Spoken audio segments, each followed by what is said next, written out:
We're going to finish up Mark chapter 15, and we're going to look at the actual death of Christ.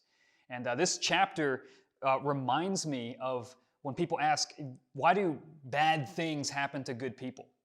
And as a late, great theologian, R.C. Sproul said, that only happened one time, and he volunteered for it. And that's a perfect summation of what happens to Jesus Christ on the cross. The perfect, righteous Son of God is treated so shamefully, humiliated, and ultimately crucified and dying on a cross. I mean, this is not the way you'd expect your new religious movement to start, and yet this is the climactic moment. This is the moment when God's absolute love and faithfulness is put on public display. And we're going to see that in verses 33 to 41 of Mark chapter 15. And my hope is that as we see this death account of Jesus, it would give us a greater desire to follow him, to love him, and to be grateful to what he's done, and a greater sense of his love for us.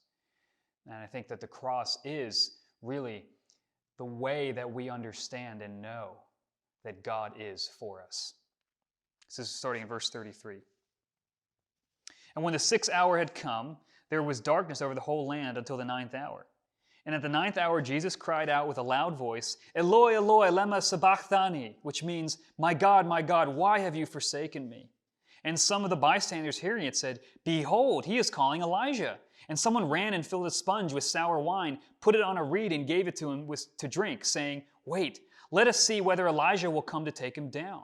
And Jesus uttered a loud cry and breathed his last. And the curtain of the temple was torn in two from top to bottom. And when the centurion who stood facing him saw that in this way he breathed his last, he said, Truly, this was the Son of God.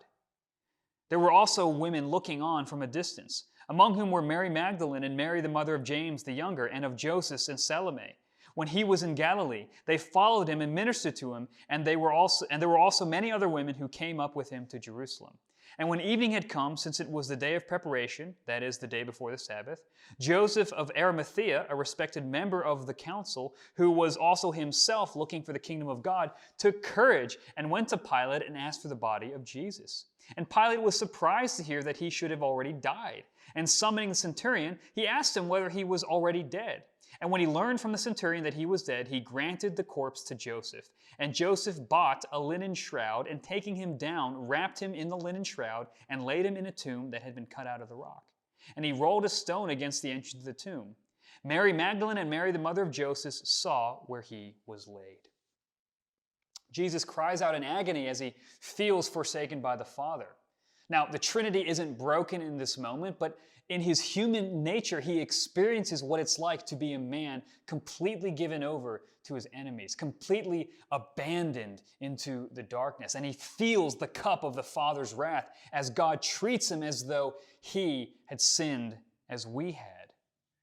He even cries out and quotes Psalm 22, which is a psalm about a messianic type figure who is completely abandoned and forsaken. And this is Jesus on the cross.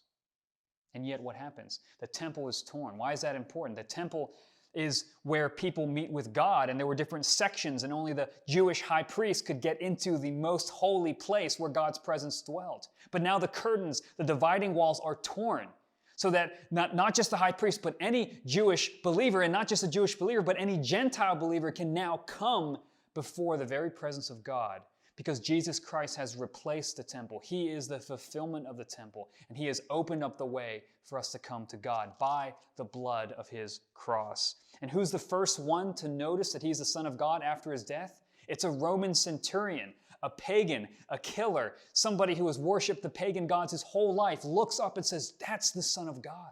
The Gentiles are beginning to believe. And who else believes? This group of women who refuse to abandon Jesus, these faithful disciples, they recognize that Jesus has given his life up, and they're there with him to the bitter end. And Joseph of Arimathea, he's a Jewish council member. He's part of the people who are persecuting Jesus, and yet he's seeking the kingdom of God, and he wants to, at great risk to himself, out himself as a follower of Jesus, as somebody who believes that Jesus is the Son of God, and he goes to Pilate and actually gets Jesus' corpse and buries it and puts it in a tomb and gives it a proper burial. And he he is willing at great cost to himself to identify with Jesus. So you have a Jewish council member, a bunch of women who are second-class citizens in this culture, and you have a Roman centurion all seeing that Jesus is who he said he was. And this is the amazing thing. The gospel explodes outward through the death of this Jewish carpenter because of God's faithfulness. Because the cross, though it is the symbol of evil triumphing over good from a human perspective, ultimately what man meant for evil, God meant for good. And the triumph of the gospel comes through the suffering of God's Son.